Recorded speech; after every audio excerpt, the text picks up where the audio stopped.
ታዲያ የቀበጡለት እንዲሉ ኦስካልም ይህንን ካሊበር ሽጉጥ ይዞ ሰልፊ ለመነሳት ሲሞክር ነበር ይህ አስደንጋጭ ክስተት የተፈጠረው።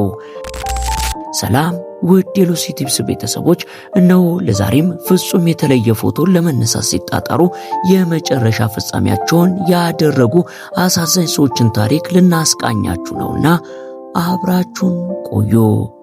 ስድስተኛ የስሪላንካ ማስታወሻ።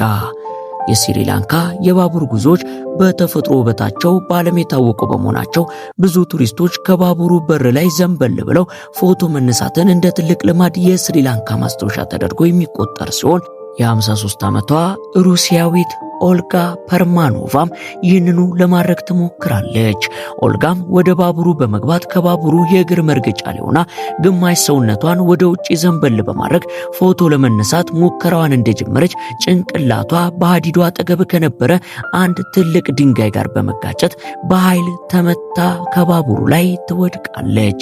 ይህን ጊዜም በጭንቅላቷ ላይ በደረሰባት ከባድ ጉዳት ምክንያት ሆስፒታል ውስጥ እንደደረሰች ሕይወቷ ያለፈ ሲሆን ልክ ከአደጋው ጥቂት ሰከንዶች በፊት የተነሳችው ፎቶም ደስተኛ ሆና ፈገግ ስትል ቢያሳይም ያ ፈገግታዋ ግን በቅጽበት ወደ ሞት ተቀይሯል። አምስተኛ የሐዲድ ላይ ፎቶ።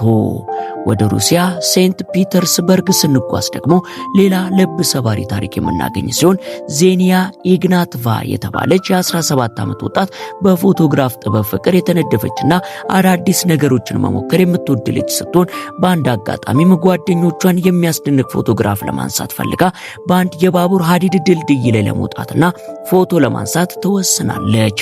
ድልድዩ ከመሬት 30 ጫማ ከፍታ ያለው ቢሆንም እርሷ ግን ፍላጎቷን ለማሳካት ድልድዩ ላይ በስኬት ብትወጣም ነገር ግን ፎቶን ለማንሳት ስትሞክር ድንገት ሚዛኗን በመሳቷ ላለመውደቅ በምትጣጣርበት ጊዜ በአቅራቢያዋ የነበረውን አንድ ጥቁር ገመድ አጥብቃ ትይዘዋለች።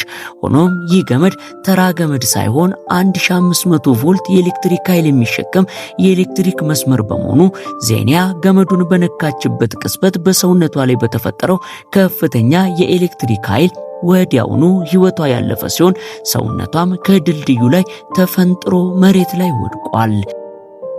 አራተኛ የተራራው ላይ ስህተት። ይህ ታሪክ ደግሞ የሚወስደን በቻይና ሲቹዋን ግዛት ወደሚገኘውና 18322 ጫማ ከፍታ ወዳለው ማውንት ናማ ተራራ ላይ ሲሆን በፈረንጆቹ ሴፕቴምበር 25 2025 ሆንግ ተብሎ የሚጠራ የ31 ዓመት ጎልማሳ ከጓደኞቹ ጋር በበረዶ የተሸፈነውን ይህንን ግዙፍ ተራራ ለመውጣት ጉዞ ይጀምራል።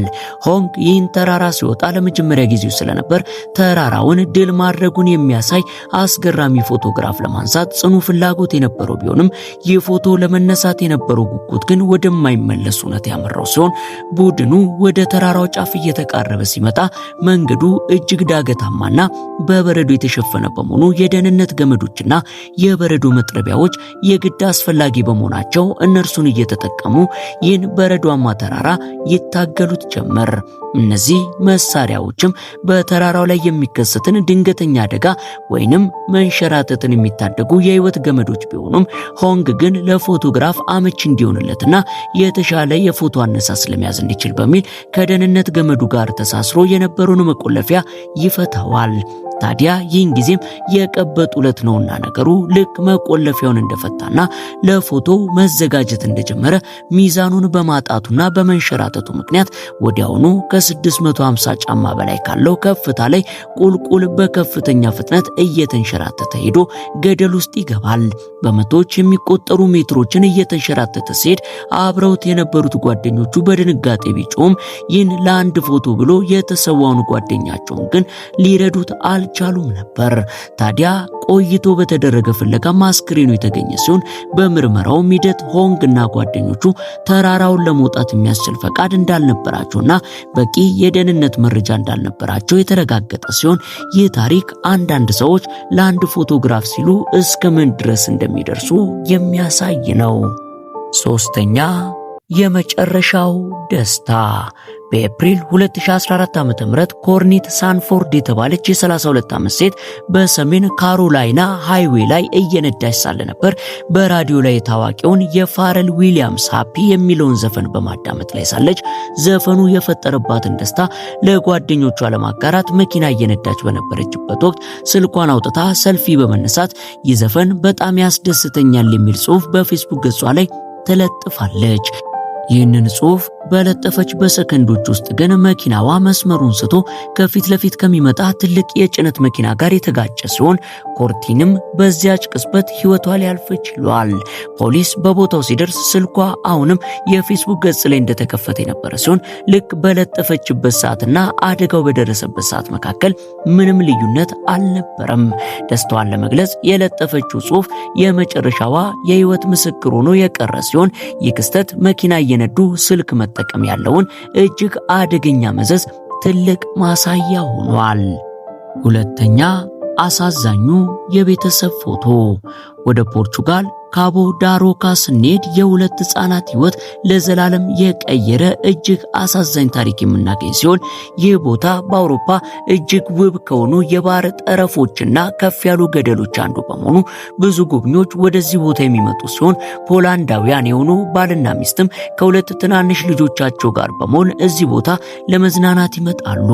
እነዚህ ጥንዶች ልጆቻቸው እያዩአቸው እጅግ አስደናቂ ፎቶን ለማንሳት ፈለጉና በአካባቢው የተቀመጡ የደህንነት ምልክቶችንና አጥሮችን በመጣስ ወደ ገደሉ ጫፍ ይጠጋሉ። ልጆቻቸው በቅርብ ርቀት ሆነው እየተመለከቷቸው ጥንዶቹ ለሰልፊው አመቺ እንዲሆንላቸው ወደ ገደሉ ጫፍ ይበልጥ በመጠጋታቸው ምክንያት በድንገት እግራቸውን ያንሸራትታቸውና በመቶዎች የሚቆጠሩ ሜትሮች ቁልቁል ተስፈንጥረው ወደ ባህሩና ድንጋዮቹ ላይ ይወድቃሉ።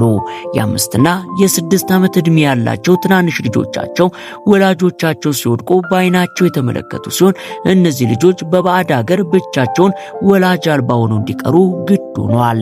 ጥንዶቹ ለአንድ ፎቶግራፍ ሲሉ የፈጸሙት ቸልተኝነት የራሳቸውን ሕይወት መጥፋት ብቻ ሳይሆን ልጆቻቸውን ለቀሪው ዘመናቸው የማይሽር ጠባሳ ትቶባቸው አልፏል። አንደኛ፣ ሽጉጥና ሰልፊ።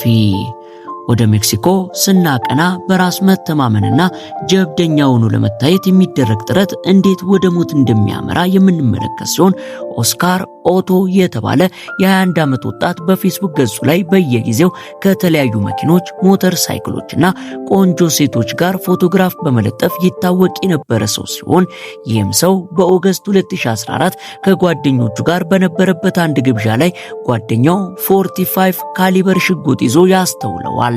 ይህን ጊዜም ኦስካር ይህን ሽጉጥ ደቅኖ ፎቶ ለመነሳት ልቡ ይከጅልና ከጓደኛው ሽጉጡን ተቀብሎ ሰልፊ ለመነሳት የስልኩን ካሜራ ያወጣል። ይህን ጊዜም ስልኩን እያስተካከለ ባለበት ወቅት ግን ሳይታሰብ የሽጉጡን ቃታ የሳበው ሲሆን በሰዓቱ ይህን ሲያደርግ ጥይት የሌለው መስሎት ቢሆንም በውስጡ ግን ጥይት ስለነበረው ጥይቷ በቀጥታ ጭንቅላቱ ላይ ልታርፍ ግድ ሆነ።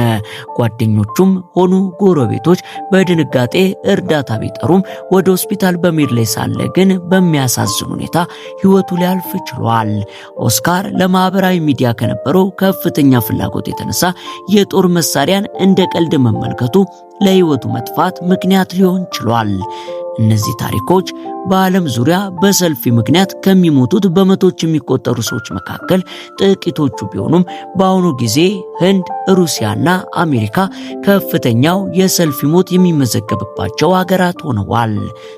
እናም ሕይወት ከአንድ ፎቶግራፍ በላይ ናትና ምንጊዜም ደህንነታችንን ቅድሚያ እንስጥ እያለን የዛሬን አበቃን። አብራችሁን ስለነበራችሁ ከልብ እናመሰግናለን። በቀጣይ ቪዲዮ እስከምንገናኝ ቸር ቆዩልን።